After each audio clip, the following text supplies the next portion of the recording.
नमस्कार। तीर्थ यात्रा कार्यक्रम में आपका स्वागत है। गुरु से अनुग्रहित होकर स्वस्थ तन और मन से ध्यान को केंद्रित कर मानसरोवर यात्रा की जा सकती है। मानसरोवर की यात्रा मोक्ष प्रदान करती है। गुरु अनुग्रह के साथ साथ पूर्व जन्म में पुण्य कर्म करने वाले भाग्यशाली ही इस यात्रा पर आगे बढ़ सकते हैं। आइए आज के तीर्थ यात्रा कार्यक्रम में हम परम पवित्र मानसरोवर यात्रा की विशेषताओं के बारे में जानकारी प्राप्त करें।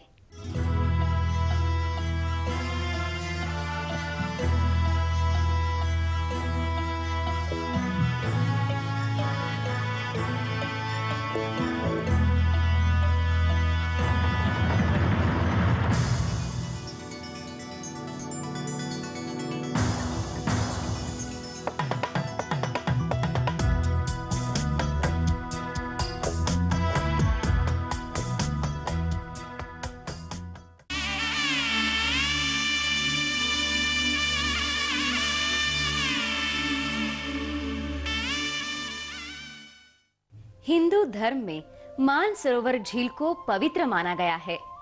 इसीलिए प्रति वर्ष हजारों भक्त मानसरोवर झील के दर्शन के लिए कैलाश मानसरोवर की यात्रा करते हैं।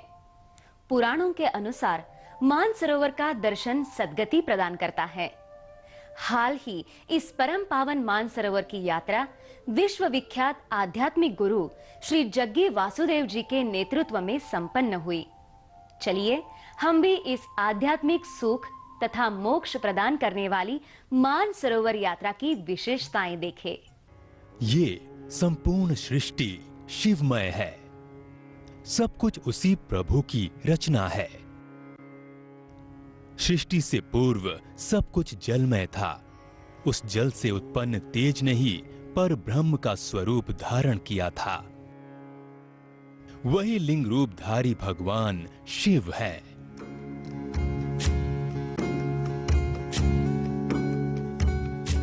ध्यानपूर्वक गुरु कृपा के सहारे बिंदु सरोवर तक पहुंचना ही मानसरोवर की यात्रा का प्रमुख ध्येय है। मानसरोवर ब्रह्म के मन से उत्पन्न एक पवित्र झील है। विश्व विख्यात इस मानस सरोवर की यात्रा को अत्यंत कठिन एवं साहसपूर्ण यात्रा माना जाता है। अत्यंत पवित्र इस मानस सरोवर की यात्रा को एक सद्गुरु के नेतृत्व में संपन्न करना पूर्व जन्म के पुण्य का फल माना जाता है। इसी उद्देश्य से अपने शिष्यों को कैलाश पर्वत तथा मानस सरोवर यात्रा से लाभान्वित करवाने के लिए विख्यात आध्यात्मिक गुरु जग्गी वासुदेव जी ने हाल ही में इस देवभूमि की यात्रा अपने शिष्यों के साथ संपन्न की है। कुछ साल पहले तक मानस सरोवर पहुंचने के लिए उत्तरांचल राज्य के कुमाऊं पर्वत श्रेणियों से यात्रा करनी पड़ती थी।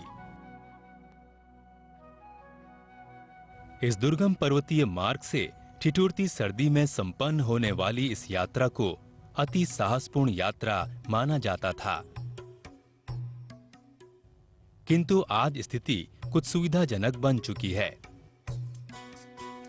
काठमांडू और तिब्बत के मार्ग से होते हुए आज इस यात्रा को सुगमता के साथ संपूर्ण किया जा सकता है। मानस सरोवर महान आश्चर्यों से भरा एक मनोरम प्रदेश है। ये चीन में पड़ने वाले तिब्बत प्रदेश में मौजूद है। मानसरोवर यात्रा का पहला पड़ाव है नेपाल की राजधानी काठमांडू। इस सुंदर शहर से मानसरोवर यात्रा का पहला चरण आरंभ होता है।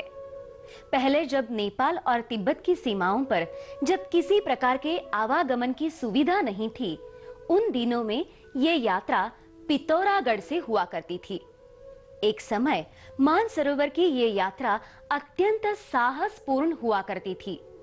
वर्तमान में राजनैतिक संबंधों के कारण नेपाल और तिब्बत की सीमाओं पर बने सौहार्द सेतु के कारण अब ये यात्रा सुगम हो गई है। मानस सरोवर की यात्रा करने वाले यात्री सबसे पहले नेपाल की राजधानी काठमांडू तक वायुमार्ग से पहुंचते हैं। वहां से अपनी यात्रा जारी रखते हैं।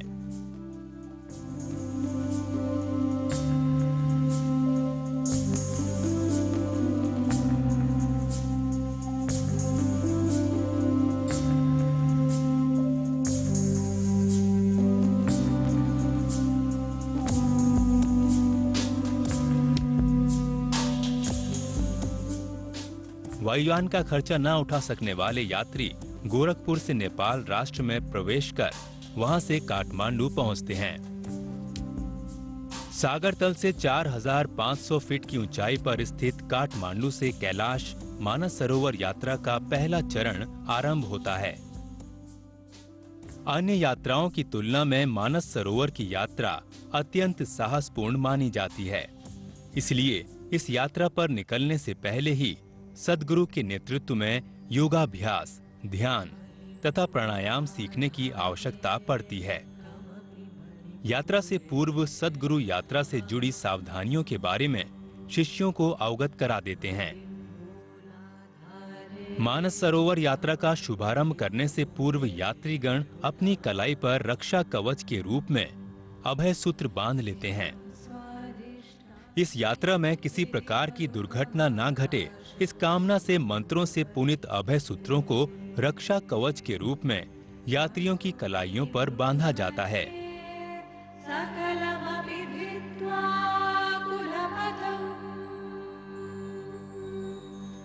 तदुपरांत गुरु पूजा संपन्न कर यात्रीगण मानस सरोवर की ओर अग्रसर होते हैं।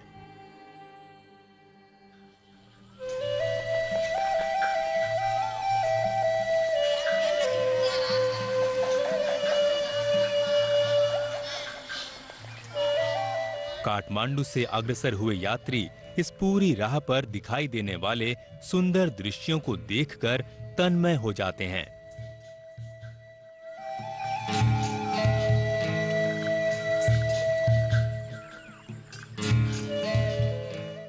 ऊंचे ऊंचे पहाड़, टीले, घाटियां, जलप्रपात, अनगिनत प्राकृतिक सौंदर्य के दृश्य आंखों के सामने दिखाई देते हैं। ऐसी सुंदर प्रकृति का आस्वादन करते हुए भक्तगण अपने मार्ग पर आगे बढ़ते हैं।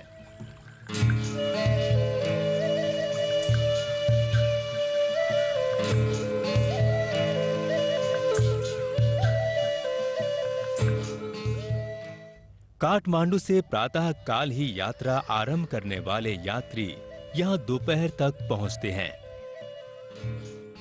चीन और तिब्बत का ये सीमावर्ती प्रदेश पर्वतीय मरुस्थल है। प्राकृतिक सौंदर्य के लिए प्रसिद्ध इस प्रदेश में सदा यात्रियों का आवागमन होता रहता है। यहाँ निर्मित मैत्री सेतु के ही कारण तिब्बत और नेपाल में आना जाना अब सुगम हो गया है। कोडारी नामक स्थल के पास चीनी इमिग्रेशन पॉइंट मौजूद है। यहाँ यात्रीगण अपने पासपोर्ट तथा वीजा की चेकिंग करवाकर तिब्बत में प्रवेश करते हैं।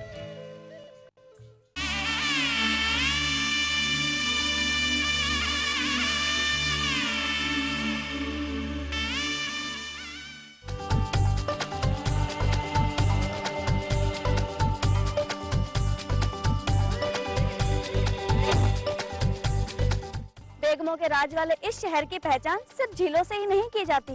इतिहास में खूबसूरत बाग बगीचों से रोशन रहा है इस शहर का नाम।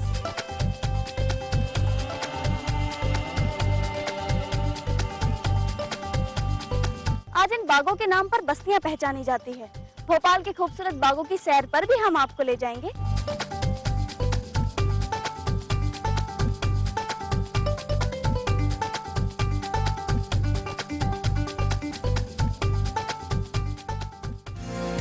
दिन भर जारी रहता है खबरों का सिलसिला। एंडरसन के प्रत्यर्पण की कोशिश मध्य प्रदेश, छत्तीसगढ़ से तिब्बत प्रदेश का पहला पड़ाव है जन्धू, जो समुद्री तल से 3500 मीटर की ऊंचाई पर है। नेपाल और तिब्बत की सीमा पर्वतीय प्रदेश है। यहाँ से 10 किलोमीटर की दूरी पर जानहू नामक तिब्बत का एक छोटा सा शहर मौजूद है। समुद्री तल से 3500 मीटर की ऊंचाई पर स्थित इस शहर का निर्माण तराइयों पर हुआ है।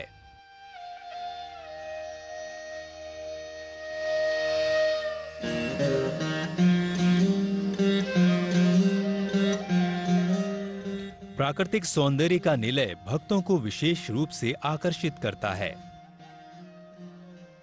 जानहू के बाद का पड़ाव सांगा है। सांगा से आगे की यात्रा मात्र पर्यावरण परिस्थितियों की अनुकूलता पर आधारित होती है। इसलिए भक्तगण जान्हू से प्रातः काल ही यात्रा आरंभ कर लेते हैं। उस सुबह के अंधकार में लैंड क्रूजर गाड़ियों की रोशनी में यात्रा आगे बढ़ती है। मिट्टी की सड़कों की ये यात्रा भक्तों के लिए जोखिम भरी रहती है।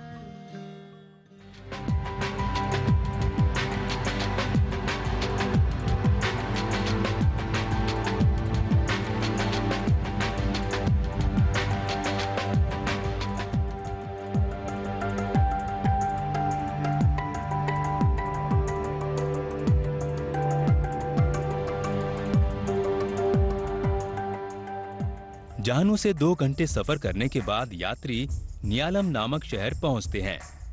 तिब्बत की संस्कृति और रीति रिवाजों को प्रतिबिंबित करने वाले इस शहर से कुछ दूर पर नियालम बंदरगाह है।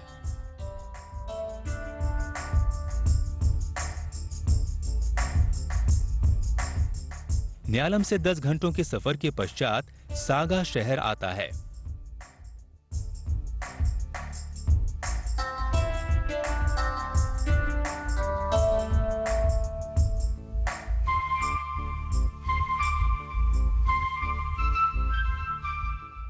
मानस सरोवर की यात्रा में सागा एक विशेष उल्लेखनीय पड़ाव है।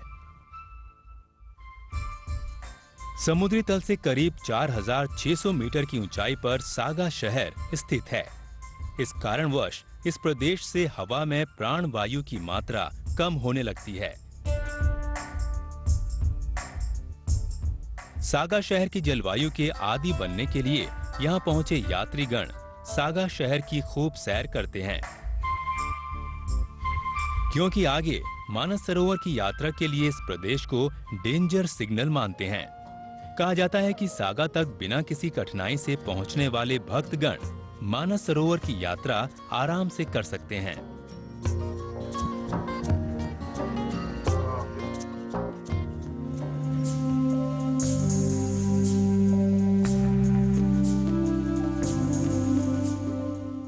एक ओर गेरुए रंग में दिखाई देने वाले पहाड़ और घाटियां, तो दूसरी ओर घनी बार्ली और गेहूं के खेतों में कार्यरत तिब्बत के किसान इत्यादि यात्रियों का मन मोह लेते हैं।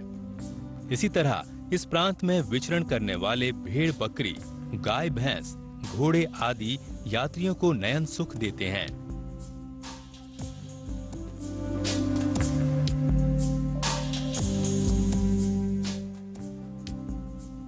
दूर से दिखने वाले हिमशैल और उन पर मंडरा रहे मेघमालाओं के दृश्य यात्रियों के हृदय को छू लेते हैं।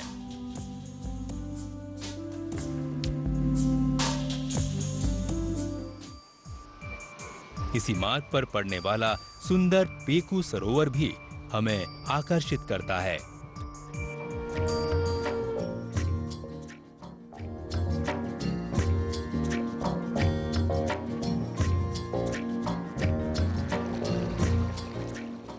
इसी तरह 244 किलोमीटर की यात्रा कर यात्री सागा से परयांग पहुंचते हैं। परयांग समुद्री तल से 14,360 फुट अर्थात 4,750 मीटर की ऊंचाई पर है। यहाँ पर आदिवासी जनजाति के लोग अपने पारंपरिक वेशभूषा में संचार करते दिखाई देते हैं। सागा के बाद की मंजिल है मानसरोवर। हिंदू विचारधारा के अनुसार मानसरोवर झील सर्वप्रथम भगवान ब्रह्मा के मन में उत्पन्न हुआ था, इसीलिए इस पावन सरोवर का नाम ब्रह्म मानस सरोवर पड़ा। परयांग से 231 किलोमीटर की यात्रा कर भक्तगण अपने जीवन साफल्य को प्रदान करने वाले मानस सरोवर पहुंचते हैं।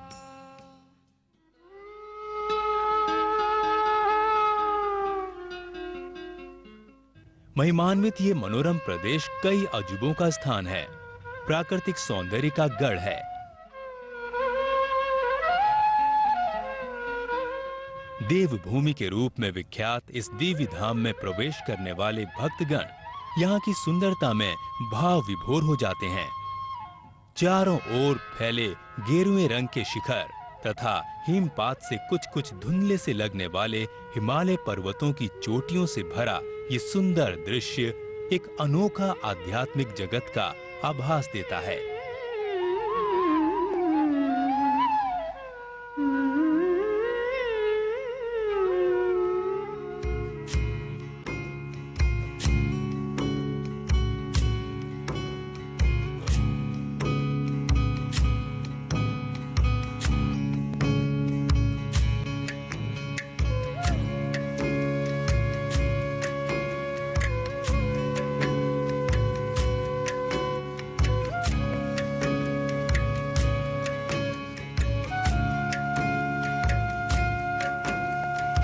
यहाँ पहुंचने वाले भक्तगण सबसे पहले यहाँ निर्मित तंबुओं में अपनी थकान को मिटाते हैं। तदुपरांत मानस सरोवर की सुंदरता का दिल भर आस्वादन करते हैं।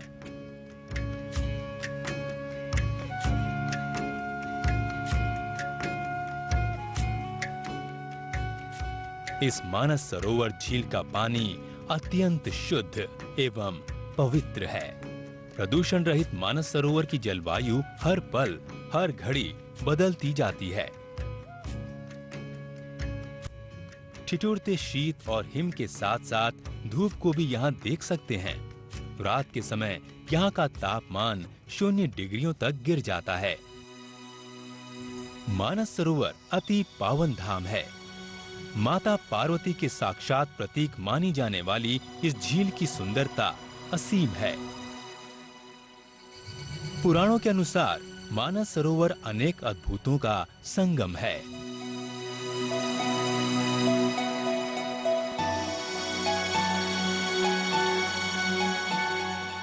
पुराणों से ये भी विदित होता है कि रात के समय देवी देवता इस पावन झील में स्नान आदि किया करते हैं।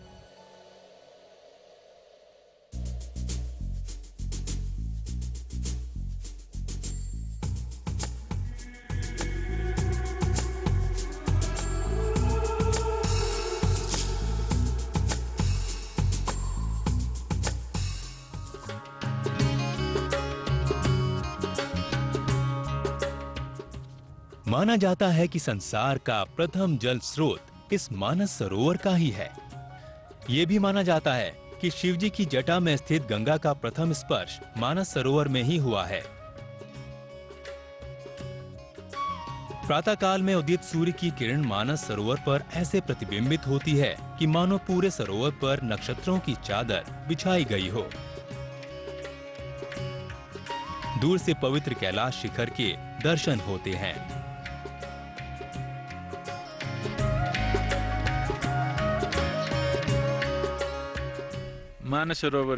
मानस सरोवर एक विशेष स्थान है। यहाँ कुछ अजीब घटित होता है जो वर्णनातीत है। खासकर प्रातः 2:30 बजे से 3 बजे के बीच का समय, उस समय यहाँ वर्णनातीत आध्यात्मिक सुंदरता के दर्शन होते हैं। इस अनुभव को कोई व्यक्ति नहीं कर सकता। We are not able to put a label on as to what it is.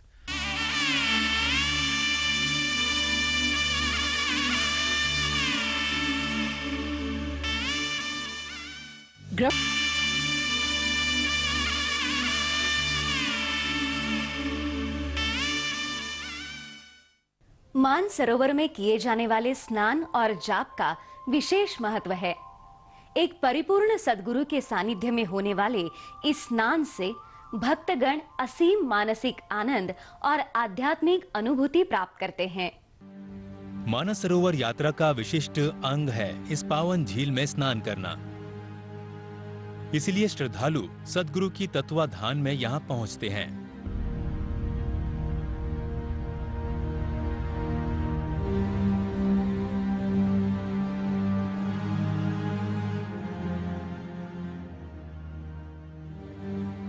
योग, ध्यान आदि करने के बाद इस पावन झील में स्नान आदि करते हैं।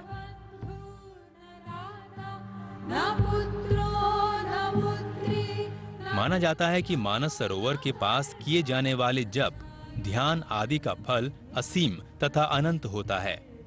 इसी कारण पूज्य आचार्य श्री जग्गी वासुदेव जी के तत्वाधान में भक्तगण यहाँ भगवान की स्तुति करते हैं।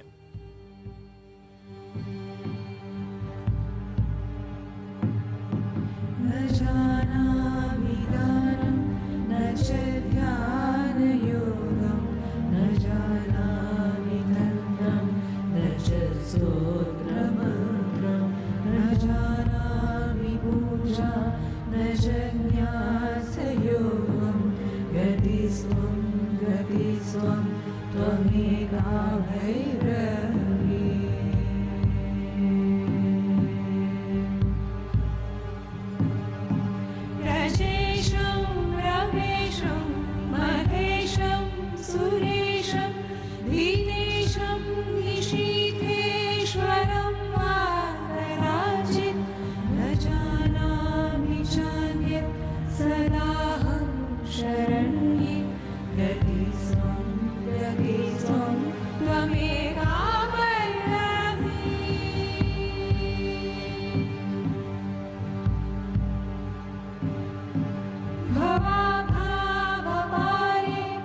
त्रिकरण शुद्धि से भगवान शिव तथा माता पार्वती का स्मरण करते हैं।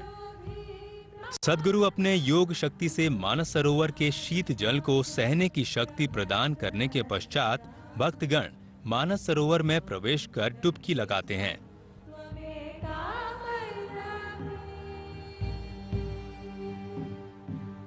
एक बार मानस सरोवर में डुबकी लगाते ही श्रद्धालु ये अनुभव करते हैं कि 7 जन्मों का पाप धुल गए हों और जन्म सार्थक हुआ है।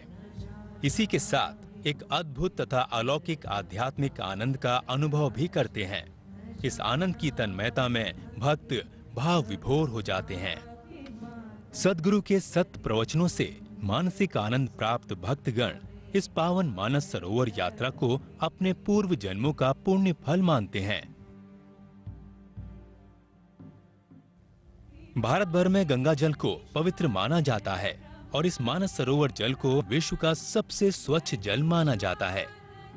भगवान शंकर का वास स्थान कैलाश पर्वत और ब्रह्मा के हृदय रूपी मानस सरोवर तथा नीर के रूप में नारायण की उपस्थिति के कारण ये पावन झील त्रिमूर्ति स्वरूपा मानी जाती है। कैलाश पर्वत तथा मानस सरोवर के दर्शन करने वाले भक्तों को शिवजी के प्रथम गणों में स्थान प्राप्त होता है। पूर्व जन्मों के पुण्यों के कारण ही इस मानस सरोवर के दर्शन करने का भाग्य प्राप्त होता है। ये यात्रा मैं और मेरे की स्वार्थ भावना का अंत करती है। जब ये स्वयं या स्वार्थ की भावना नष्ट होगी तभी हम इस कैलाश मानस यात्रा के प्रभाव का अनुभव कर सकते हैं। यदि हम यहाँ विहार यात्री के रूप में आने के बजाय योग साधना आदि कर तीर्थ यात्री के रूप में आते हैं तो बौद्धिक, मानसिक तथा आध्यात्मिक सुख प्राप्त कर सकते हैं। मानसरोवर वही पवित्र जगह है जिसे शिव का धाम माना जाता है। इस स्थल को शक्ति पीठ भी माना जाता है। इस महिमान्वित प्रदेश को योगी पुरुषों तथा संत महात्माओं की तपस्या स्थली स्वीकारा गया है। इसीलिए हर साल मानसरोवर की यात्रा करने हजारों साधु संत, श्रद्धालु, दार्शनिक यहाँ एकत्रित होते हैं। आप भी जीवन में एक बार मानसरोवर झील में स्नान कर मोक्ष प्राप्त करें। अगले सप्ताह हम आपको कैलाश पर्वत की ओर ले चलेंगे। तब तक के लिए नमस्कार। भोपाल के फेमस फॉरेस्ट राधा रमन